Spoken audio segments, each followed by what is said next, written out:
Há um tempo atrás era chamado de direção defensiva porque as pessoas precisavam ter atitudes que prevenissem os acidentes.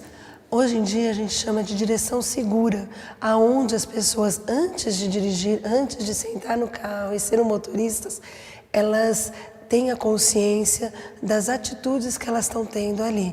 Então elas agem com segurança, não se defendendo de alguma coisa.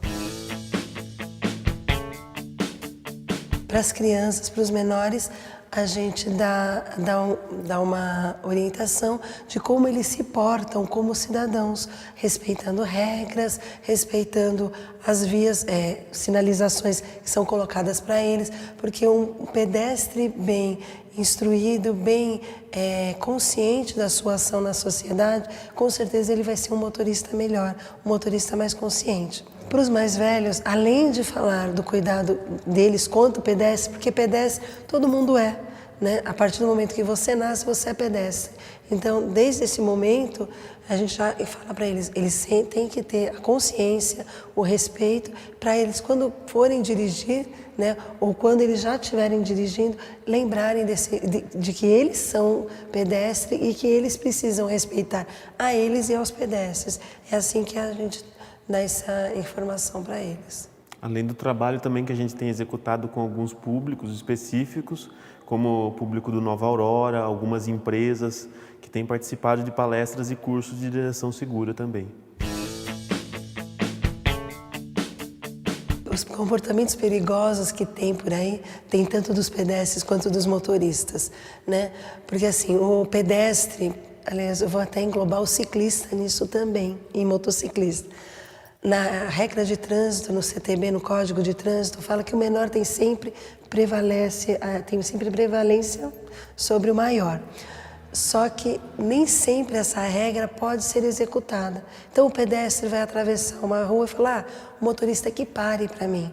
Só que nem sempre isso pode acontecer. Ele tem que ver também o entorno, né? O que está acontecendo com aquele motorista. Então o respeito tem que estar acima de tudo, né? O pedestre, ele tem que ver, ele tem a preferência para a travessia? Tem, desde que ele pare, olhe e respeite o motorista. O ciclista, ele deve andar na via, né? Lógico, no canto, respeitando as regras, não na calçada. Da calçada, ele só pode andar com a bicicleta quando ele estiver desmontado da bicicleta, né? E quando ele estiver na via, ele tem que obedecer às regras que são colocadas para os motoristas, como respeito à sinalização, respeito à faixa de pedestre.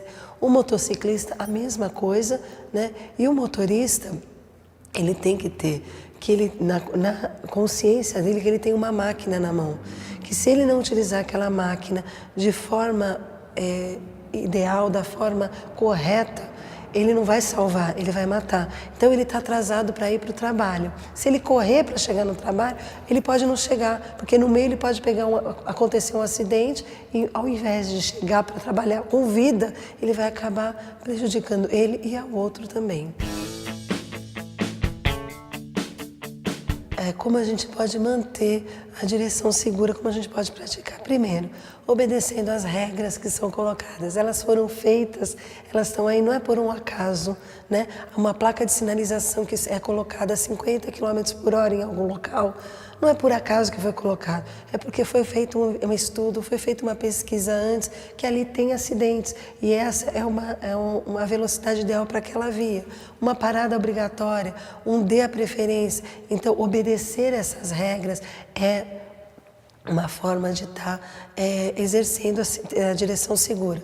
Outra forma é sempre se prevenir de alguma coisa. Por exemplo, se você está passando perto de praça, reduza a velocidade. Você sabe que pode sair uma criança atrás de uma bola. Tem uma bola, vai sair uma criança. Bicicleta com criança pequena, elas não têm muito essa noção, né? E aqui a gente tem muitas praças, nós temos locais que as crianças brincam muito na rua. Então, sempre se prevenir disso. Entrando um pouquinho na questão da velocidade, então a gente teve desde o ano passado aquele índice alarmante de acidentes no município, que Botucatu estava caracterizada como sendo a mais violenta em municípios de 100 a 200 mil habitantes. Diante disso, a gente fez uma série de ações justamente para minimizar esses índices. Então a gente começou com a substituição da sinalização de limite de velocidade, a gente entrou com a fiscalização eletrônica, nós retornamos com a fiscalização no município, que havia sido parada em maio por causa do encerramento do contrato com a empresa. Então, já demandando essa primeira ação, que seria a redução das vias principais das avenidas de 60 para 50 km por hora, a gente já conseguiu, no primeiro mês, uma redução de mais de 30% no número de acidentes. E essa redução foi expandida para outras vias. Nós cumprimos o que foi delimitado pela Organização Mundial da Saúde, que é aplicar dentro do município a velocidade máxima de 50 km por hora, que são as velocidades das avenidas. Então, diante disso, a gente expandiu e, com isso, a gente conseguiu uma redução mensal aproximada de 30%. Então, a gente conseguiu e vem mantendo. Janeiro, a gente encerrou com 50% a menos no número de mortes. Fevereiro, ano passado, a gente teve 3 óbitos, esse ano nenhum óbito. E março a gente está encerrando também com nenhum óbito, se Deus quiser, assim a gente conseguir fechar o mês. Então, são dados muito positivos de algumas ações que a gente fez nesses últimos 6 meses para minimizar esses altos índices no município. A gente iniciou as atividades aqui no nosso espaço vivencial de trânsito em 2012. Na época era denominado como Escolinha de Trânsito. Ano passado a gente passou por uma revitalização, nós reformamos todo esse ambiente, instalamos sistema de áudio, foi montado um auditório para 50 alunos, todo o sistema de climatização, a gente tem também um espaço fora muito gostoso, um boulevard que foi criado para as crianças aproveitarem enquanto a aula não começa. Então a gente passou por essa remodelação e prestamos uma justa homenagem para o nosso ex-colega de trabalho, que foi o Sérgio, que faleceu em 2010, então ficou denominado como sendo o Centro Vivencial de Trânsito Engenheiro Sérgio Gonçalves. E a partir disso a gente reforçou nossas atividades educativas aqui com o público infantil. Então a gente tem os trabalhos executados tanto pela Secretaria, através da pessoa da Thaís, que é uma parceria que a gente tem com a Secretaria de Educação no município. A nossa secretária Lucelene, diante dos fatos, permaneceu com a parceria no nosso centro, então a Thaís continua exercendo as atividades aqui junto das crianças. E além disso a gente tem trabalho com a Guarda Municipal, que executa toda semana o Patrulha da Paz, e também a Polícia Militar, que executa com os alunos do ProERD. E também agora no próximo semestre a gente vai ter com a doutora Maria Auxiliadora, que é o projeto Crescer Seguro. Então é um projeto muito interessante e que já é executado no município, nas escolas.